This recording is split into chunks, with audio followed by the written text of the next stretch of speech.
Bueno, gracias. Así no voy a tener dolor de cuello de estirarme, ¿eh? Está hecho a mi medida. Muchísimas gracias. Llegamos a final de año. ¿Cómo ha ido este año? ¿Cómo evaluáis vuestro año? De una escala del 1 al 5, siendo el 5 lo máximo, 1000, ¿no? Felicidades. Quizás no todos evaluamos el año de la misma manera, pero la única verdad que sí tenemos presente es que un año más de nuestra vida queda atrás y uno nuevo se presenta delante. El texto que he escogido tiene un propósito muy claro y es mostrarnos que Dios está al control de todo nuestro tiempo. El tiempo que se nos escapa, el tiempo que huye, que queda atrás, que no recuperas, pero pensando en qué es el tiempo, quizás podríamos decir que es uno de esos conceptos fundamentales que usamos para medir la duración, el orden, la secuencia de las cosas que van pasando en nuestra vida. Es una forma de darle sentido y ordenar de manera secuencial todo lo que ha pasado, todo lo que vivimos y todo lo que ha de venir. Pero el tiempo además es considerado como una magnitud física que se puede medir y que se puede cuantificar. Galileo, que supongo que conocéis este personaje de la historia, un día fue a una misa y vio cómo un incensario se pendulaba y él percibió que ese péndulo, el tiempo de duración de pendulación siempre era el mismo, pero al principio el péndulo era más alto y después se fue haciendo más estrecho hasta que se paró. Y él llegó a la conclusión de que dedujo que el tiempo que tardaba ese péndulo en pararse no dependía del peso del objeto, sino de la longitud de la cuerda.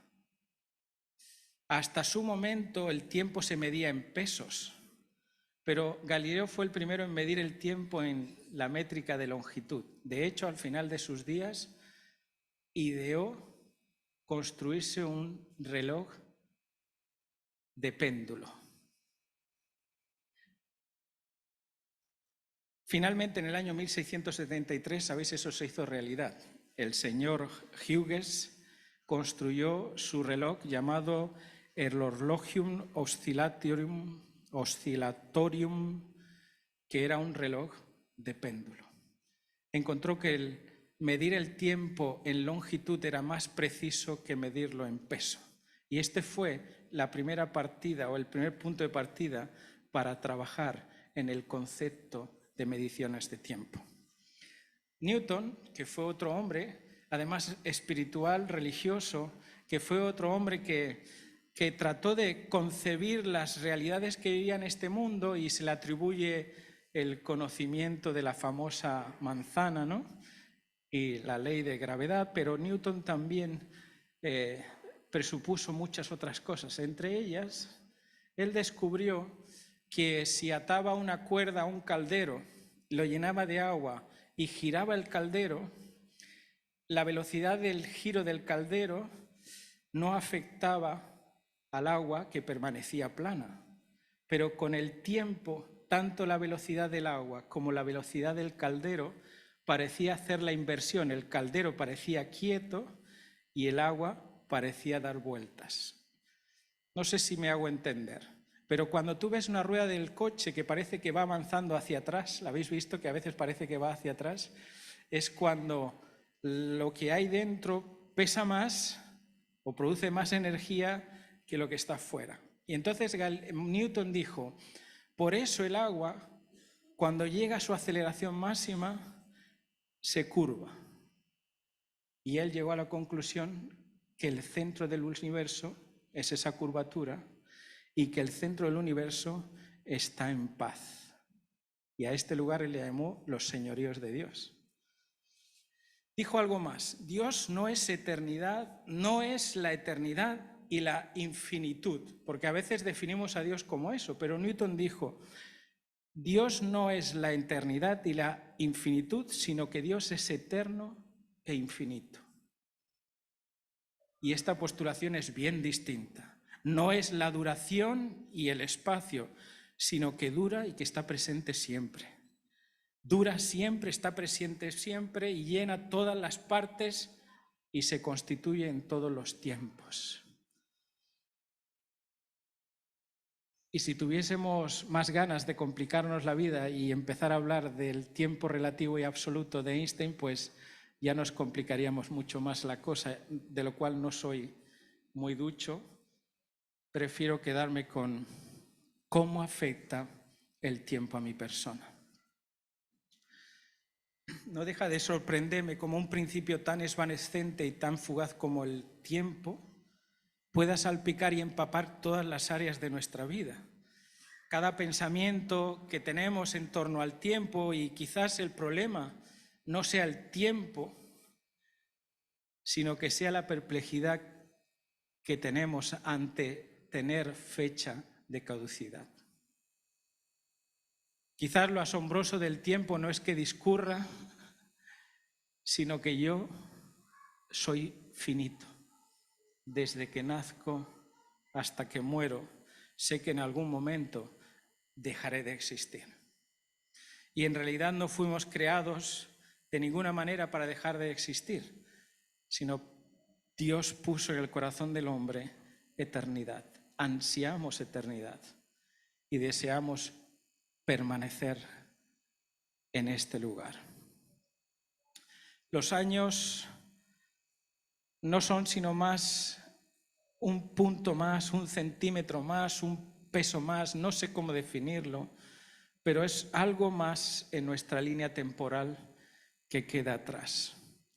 Y quizás lo importante de lo que queda atrás es hacer un balance para ver cómo ha sido este último año 2023.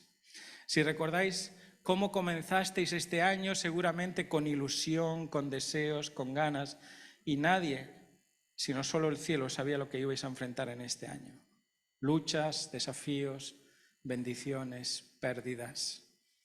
Un año lleno de un montón de realidades. Quizás para muchos ha sido un año más, simplemente. O quizás para otros ha sido el mejor año de su vida, o un año quizás para olvidar. Pero si estoy convencido de algo es que es un año a evaluar. ¿Cuántas cosas podemos mejorar en nuestra vida? ¿Cuántas cosas podemos cambiar? ¿Cuántas cosas tenemos que dejar atrás? ¿Y cuántas relaciones tenemos que restaurar? Si hablamos de nuestra vida espiritual, los desafíos no son menores. Seguramente también a nivel espiritual, tú has hecho una evaluación de este 2023 y has dicho, Señor, quise crecer en la gracia y solo me he quedado en tallo, ¿no? Y no he producido ningún fruto. A lo mejor te miras al espejo y te ves así, sin frutos.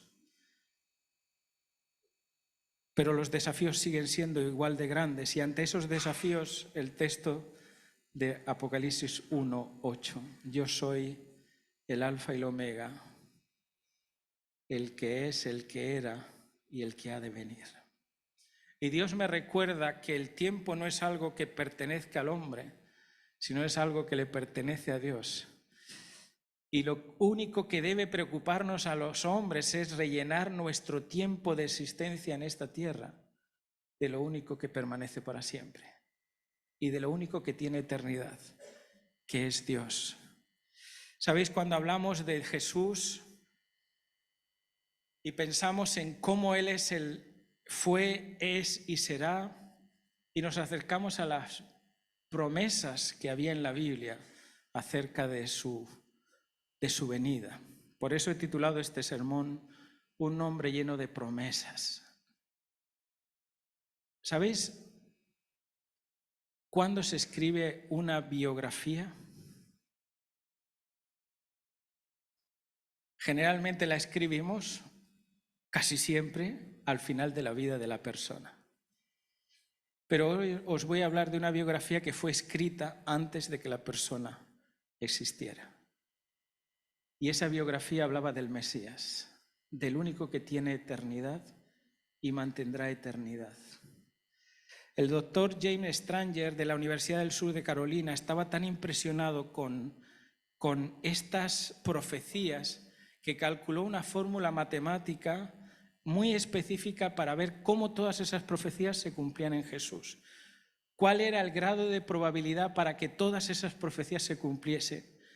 Y su conclusión fue que solo había una posibilidad entre 1 seguido de 144.000 ceros de que se cumpliesen por azar. Así que las promesas del Señor no son casualidad, son declaraciones de hechos que sucederán. La mayor parte de las biografías, como decíamos, se escriben al final de la vida, pero muchos detalles de la vida de Jesús fueron consignados siglos y años antes de que Jesús naciera. A lo largo de la vida, muchas profecías se cumplieron y algunas de ellas fueron dadas casi 1500 años antes de que Jesús viniese a esta tierra. Moisés, 1500 años atrás, hablaba del nacimiento de Jesús, que pisaría la cabeza de la serpiente y que la serpiente le mordería en el calcañar. Cada cordero que los creyentes llevaban al santuario para ofrecer como sacrificio era una profecía anunciada del testimonio de que creían que un día vendría el Mesías. Pero si hay una profecía que me llamó la atención en estas fechas, es la que encontramos en el profeta Isaías, el capítulo 7 y el versículo 14. Porque dice ahí que se le dará una señal y concebirá una virgen y dará a luz un hijo y llamarás su nombre Emmanuel. ¿Sabéis? El nombre Emmanuel es un nombre lleno de promesas, un nombre lleno de victorias, un nombre lleno de ofertas para todos aquellos que quieren aceptar. El nombre Emmanuel indica que Dios se ha encarnado y ha venido a vivir en este mundo. Él ha visto nuestra necesidad tan miserable, tan profunda, y ha visto nuestra incapacidad ante el pecado, que Mateo 1:21 dice: y darás a luz un hijo y llamarás su nombre Jesús, porque él salvará a su pueblo de sus pecados. La mayoría de las veces que pensamos en Emmanuel lo enmarcamos quizás en un canto, en una canción, en unas fechas muy determinadas, pero Emmanuel es un nombre lleno de promesa, de una promesa que se hizo antes de la fundación del mundo. Jesús es el Cordero que va a venir a esta tierra, que va a ser inmolado, que va a ser encarnado, Dios hecho hombre. En la debilidad y en la vulnerabilidad de ese niño, en las cosas cotidianas de un carpintero, en la forma en la que veía a la gente, en la forma que trataba a los necesitados, que enfrentaba las dificultades, que enfrentaba a sus enemigos, en la manera en que Jesús actuaba, Dios manifestaba una gran verdad. Dios está no solamente en el templo, sino que Dios está al lado nuestro. Y eso es una promesa, que no hay nada que te pueda separar del amor de Dios. Ni lo alto, ni lo ancho, ni lo profundo, ni príncipes, ni potestades, ni lo creado, ni lo porvenir. Nada te podrá separar de Emmanuel, Dios contigo. Y quizás esta es una de las grandes verdades que descubrimos en la Navidad. Más allá de las luces, de la fiesta, de las comidas, de las risas, de los momentos, de los encuentros, Emmanuel, Dios con nosotros, es la certeza de que el grande, el eterno y el soberano se conmovió de tal manera que decidió poner su casa al lado de la tuya y de la mía. Se vino a ser vecino, a estar próximo. Tenía la adoración real, la adoración de miles de ángeles y de seres creados que no han caído en pecado, y dejó todo esto para venir a un pesebre en esta tierra. Emmanuel no es un Dios alejado de nosotros. y no es un Dios que esté harto de nuestras pésimas actuaciones. Él es Emmanuel con nosotros a pesar de nuestras dificultades. Dios no nos abandona en el peor momento de nuestra vida. Satanás tiende a mostrarte esto, que cuando todo va mal es que Dios se alejó de ti, pero sabes que la promesa de este nombre te indica que Dios está muy cerca de ti. Quizás tú no lo puedas ver por la perplejidad del pecado, pero Dios está contigo. Él está con nosotros en las pruebas, en las luchas, en las decepciones, en los chascos, en los reveses de la vida. También está con nosotros en medio de la tentación de nuestra debilidad, cuando el pecado nos ha dejado tirados. Ahí está Emmanuel, Dios con nosotros. Está en nuestras tristezas, en nuestras depresiones, en nuestras soledades, en nuestras incomprensiones. Ahí está Emmanuel, Dios con nosotros. Está en nuestro dolor, en nuestra enfermedad, incluso en los valles de sombra y de muerte también está. Aunque tú no lo hayas percibido en este año, Emmanuel, Dios con nosotros, no te abandona. Sabéis, para ser salvos a veces pensamos que lo que necesitamos es bendiciones de Dios. Y la gente generalmente cuando piensa en el nuevo año piensa en Señor, lléname de bendiciones. Que este año reciba la mejor bendición que tú tengas para mí, ¿no? Pero lo que necesitamos no son bendiciones, sino al que da las bendiciones. Necesitamos a Jesús en nuestro corazón y no tanto lo que nos da, sino a Él, que es la bendición más grande y la promesa más grande que el cielo dio a esta tierra. Isaías 9:6 sigue declarando lo grandioso que es el nombre que está lleno de promesas y dice: porque un niño nos es nacido, un hijo nos es dado y el principado está sobre su hombro y llamará su nombre admirable, consejero, Dios fuerte, Padre eterno y príncipe de paz. Dios en este texto hace una promesa para ti y para mí en este año. Y nos promete que será el Dios que no deje de sorprendernos.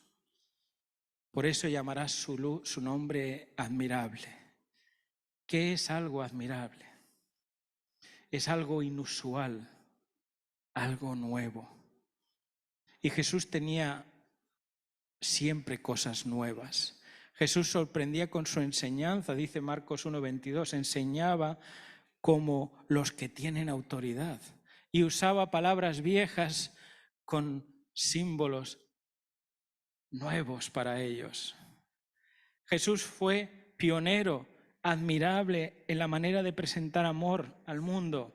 Cuando María y Marta perdieron a su hermano Lázaro, Jesús se presentó y las vio llorar y se conmovió, dice el texto. Un Dios cercano, un Dios que se conmueve, es un Dios que me sorprende, un Dios que es capaz de tener interés por las cosas pequeñas. Dejad que los niños vengan a mí. Porque si no eres como un niño, no entrarás en el reino de los cielos. Jesús era admirable, no solamente por cómo hablaba, por cómo actuaba, sino porque siempre sorprendía.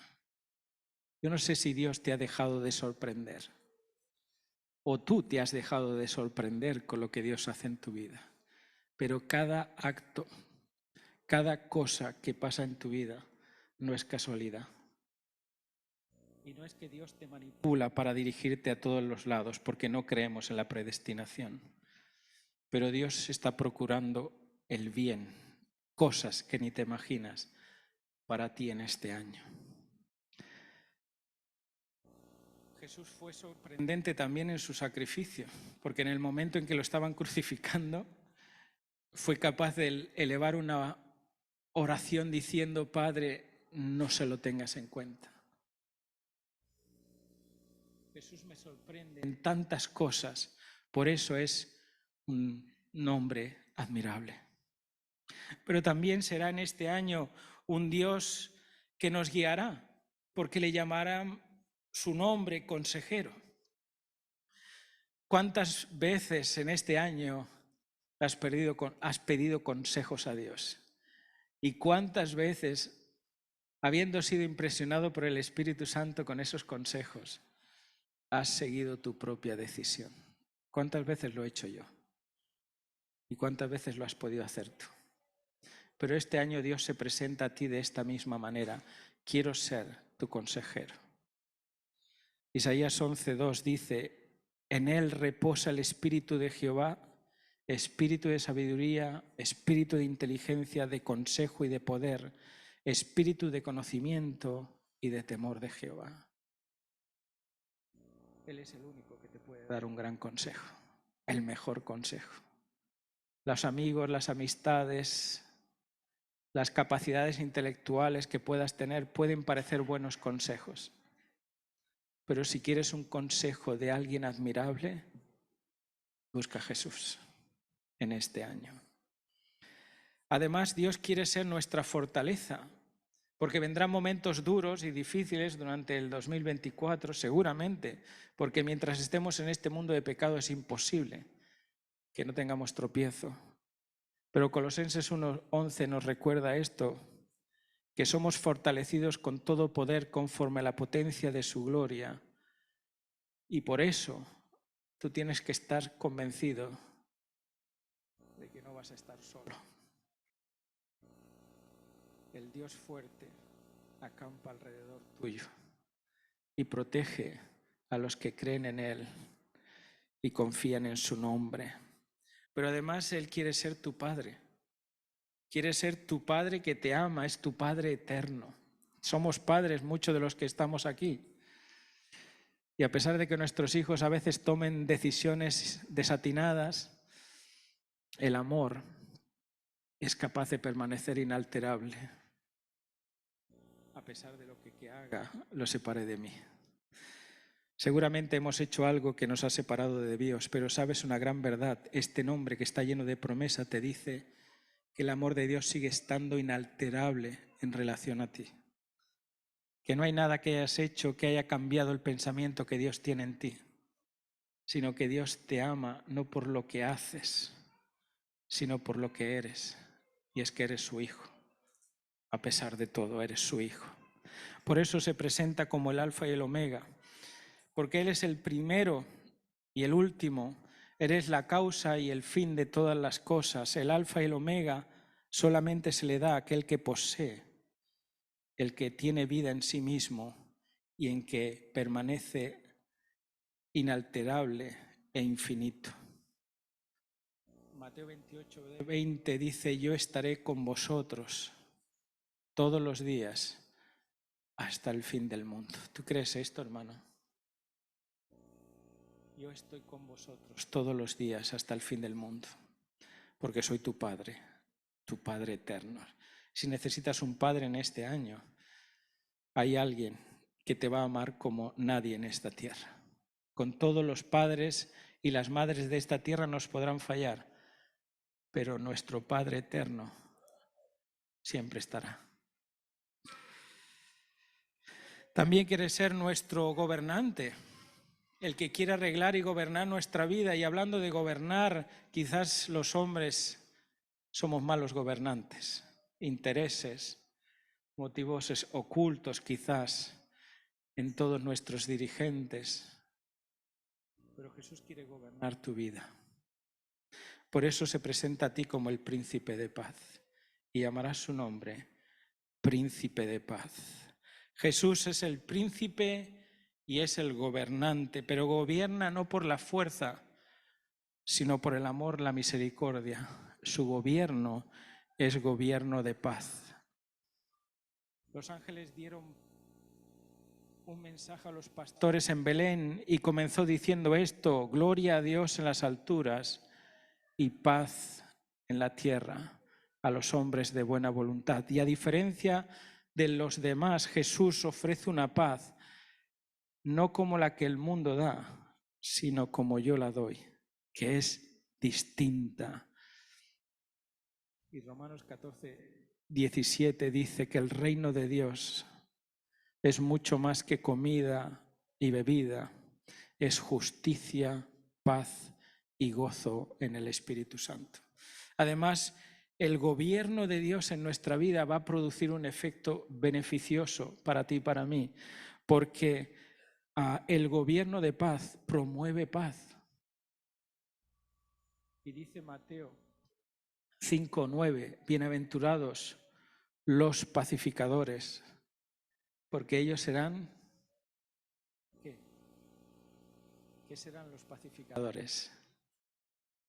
Serán llamados hijos de Dios. ¿Quieres ser un hijo de Dios? Amén. Promueve la paz en este año. Promueve la paz en tu hogar, en tu trabajo, en tu iglesia, en tu familia. Y Santiago dice que la justicia de Dios solamente se siembra en paz. Santiago 3:18, y el fruto de la justicia se siembra en paz para aquellos que hacen la paz. Así que si quieres ser justificado con Dios o delante de Dios, promueve la paz en este año.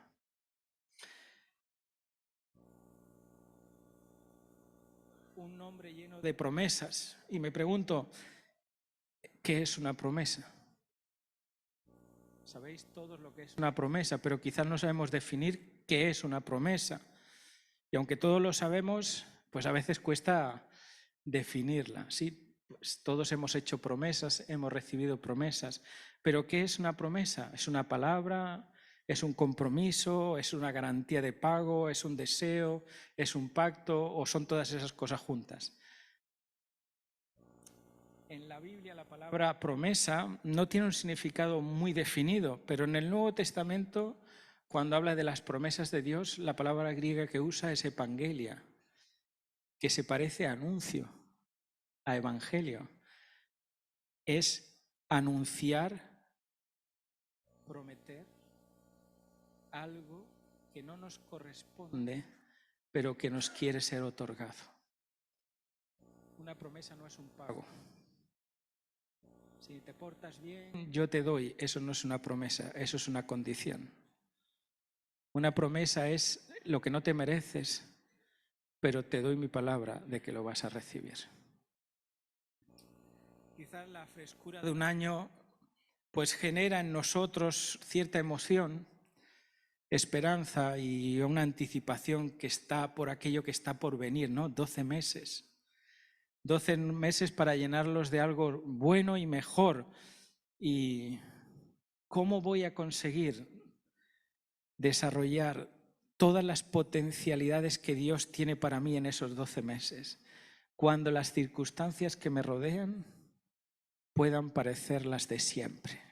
¿Cómo mi vida va a cambiar de una vez por todas? Porque pasan los años y las ganas de nuevos comienzos y de nuevos cambios y de retos y de desafíos también acaban a final de año. Así como empiezan, también acaban a final de año. Y casi que caemos en un círculo en el cual cada año decidimos, proyectamos, nos desafiamos, pero cuando llegamos a final de año estamos en las mismas condiciones. Y parece que año tras año queremos pero no podemos y nos volvemos a ilusionar y a comenzar. Queremos volver a la línea de salida porque quizás volver a la línea de salida es lo único que nos produce una cierta sensación de oportunidad. Y quizás la vida no sea nada más que eso, que volver a comenzar. Y Dios te da la oportunidad de nacer, no de comenzar, de nacer de nuevo. Que este 2024 tú puedas nacer de nuevo. La promesa son el regalo que el cielo nos ha dado para romper ese ciclo rutinario de nuestros años, año tras año, sumando ganas, retos y desafíos y haciéndolo cada vez más espesos. No es la ilusión, no es la voluntad ni las ganas lo que va a cambiar este año 2024. Es la confianza que depositamos en aquel que promete, el único fiel, inalterable, inmutable, que sella con las dos únicas cosas en las que Dios es imposible que mienta, en una promesa y en un juramento. Así dice Hebreos 6, 17 y 18. Por esto Dios, queriendo demostrarnos claramente a los herederos de la promesa que su propósito nunca cambia, confirmó un juramento con promesa. Y lo hizo así para que mediante la promesa y el juramento, que son dos realidades que nunca cambian y en las cuales es imposible que Dios mienta, que tengamos un estímulo poderoso, los que buscamos refugio y los que nos aferramos a la esperanza que está delante de nosotros. Tantos juramentos y tantas promesas que quizás hiciste este año que has faltado. Los seres humanos solemos hacer eso, muchas promesas, muchos juramentos y pocos cumplimientos, todas rotas y todas incumplidas. Sin embargo, el juramento de Dios es totalmente diferente. Es confiable, es verdadero y es inquebrantable, porque Santiago nos dice en el capítulo 1 y el versículo 17 que toda buena dádiva, que todo don perfecto que desciende de lo alto del Padre de las luces, en el cual no hay mudanza ni sombra de variación. Lo que Dios ha prometido y lo que Dios te ha jurado, no va a cambiarlo, porque Él no cambia, no muda, Él cumple. Y 2 Corintios 1:20 dice que todas las promesas en Dios son sí en Él. Y en Él, amén, por medio de nosotros y para gloria de Dios. Lo que Dios promete es sí, así es. Porque su palabra, aunque tarde en cumplirse, se hará realidad. Quizás a modo de conclusión, asomarnos al abismo del tiempo para conocer lo que no conocemos te pueda dar miedo. Quizás ver lo que se avecina y no saber te puede producir una sensación de angustia. Pero el Dios de pactos inmutables, que permanece fiel a su promesa y su juramento, conoce nuestro principio y nuestro final. Y a pesar de todo ello nos acompaña y nos atrae con lazos de amor en el único espacio donde tú y yo somos, que es nuestro presente. Nuestro pasado ya no nos pertenece y el futuro está por determinar. Pero el presente es tan fugaz que ya lo que pasó ha dejado de ser. Así que tienes que aprender a vivir el ahora y el presente con Jesús. Tienes que aprender a llenar cada instante, cada segundo, a apurar cada momento de este año y llenarlo de la presencia de Jesús. Llenar tu calendario del admirable, del consejero, del fuerte, del Dios de paz, de Emmanuel con nosotros. ¿Quieres que este año Dios esté contigo? Pues Él está dispuesto. Vive cada momento de la línea de tiempo en el cual tú estás hasta que el Señor determine nuestro momento. Vívelo llenándolo de Jesús. Este es mi deseo para vosotros, amada Iglesia, y para mí mismo, que este 2024 abunde, no las bendiciones, no la salud, ni la prosperidad, como muchas veces nos deseamos en estas fiestas, sino que abunde Cristo y todo lo demás te será por añadidura. Feliz año 2024, se avecinan nuevos comienzos y nuevas oportunidades y nuevas victorias en Cristo que están reservadas para ti. Aprovéchalas. Que Dios te bendiga.